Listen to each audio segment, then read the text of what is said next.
Okay. So, sa maraming pag-aaral 'no, lumalabas na maliit lamang ang porsiyento at walang direkta 'no, na nagsasabing ito ang nagtuturong cause. Pero poposible natin 'to makita dahil sa marami ding benepisyong nakikita po nito, maaaring positibo at negatibo. Sa positibong bagay 'no, puwedeng mag-engage when a team works. Whenever 'no, we see it as a negative naman, nandiyan naman yung aggressions, behavior that they copy. So, isa yun sa mga kailangan nating tignan, ano nga ba yung content, yung risk, at etong content na 'to 'no, ano ba yung itinuturo pagdating sa behavior ng mga bata natin. So, totally 'no, 'di natin puwedeng sabihing is a single factor na video or mga games lamang po ang reason behind of this 'no, violent behaviors. But instead, let us look 'no, on the other side, ano ba yung mga maaari pang nag-trigger to somehow nag-lead sila sa ganitong behavior or attitudes 'no. Actually 'no, maraming dapat na pag-aralan at 'tong study na 'to ay nagtuturo 'no, na nagle-lead kung saan yung nurture 'no, na nakukuha nung bata mula sa environment. Puwedeng influence ito, pero sabihin na natin 'no, yung upbringing din ng family na dapat meron siya should be nurturing 'no, or caring. So, when it comes to this, meron ding factor talaga na makikita. Hindi lang siya 100% dito lang po 'no, at meron din pong iba't iba na kung saan umiikot yung buhay ng bata. Actually 'no, it's a lot.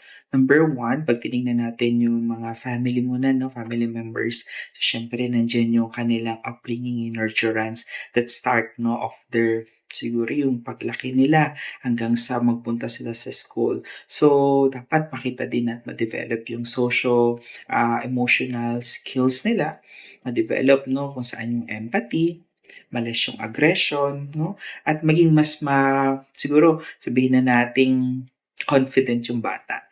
Then siyempre pagdating sa school, iba naman po.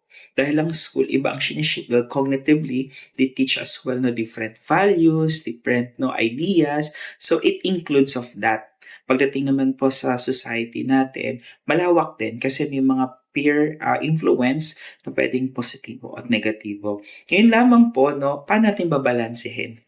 Meron din tayong social media ngayon. So dito dati akala natin 'no, wala 'tong malaking impact. But lately nakita natin 'no, isa rin pa rin 'to sa mga reasons bakit tayo ang laki-laki nung cases natin 'no, pagdating sa violence ng mga minor or young age natin.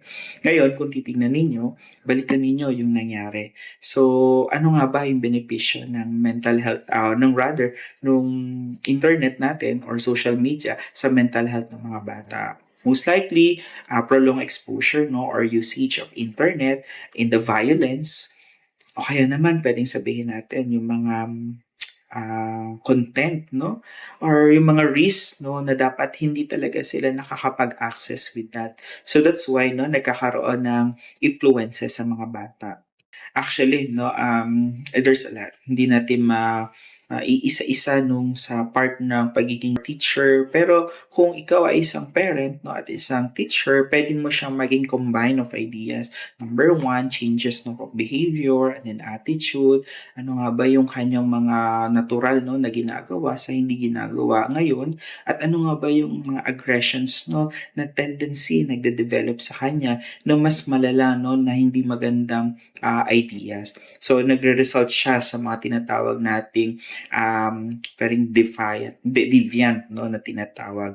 So doon makikita natin no yung conduct disorder ng bata kung talagang align ba siya doon sa ating tinatawag na appropriate behavior. Syempre, our basis is the violence no, that happened in the Tacloban incident. So that's one no na meron tayong makikita on the perspective. Pero lagi nating tatandaan no, emotional aspect po ang pinaka-importante. If they are stressed or saddened, no, having, no, like for example, experience ng mga bullying, it changes over the time yung kanilang behavior. Hindi to an instant na tinatawag natin.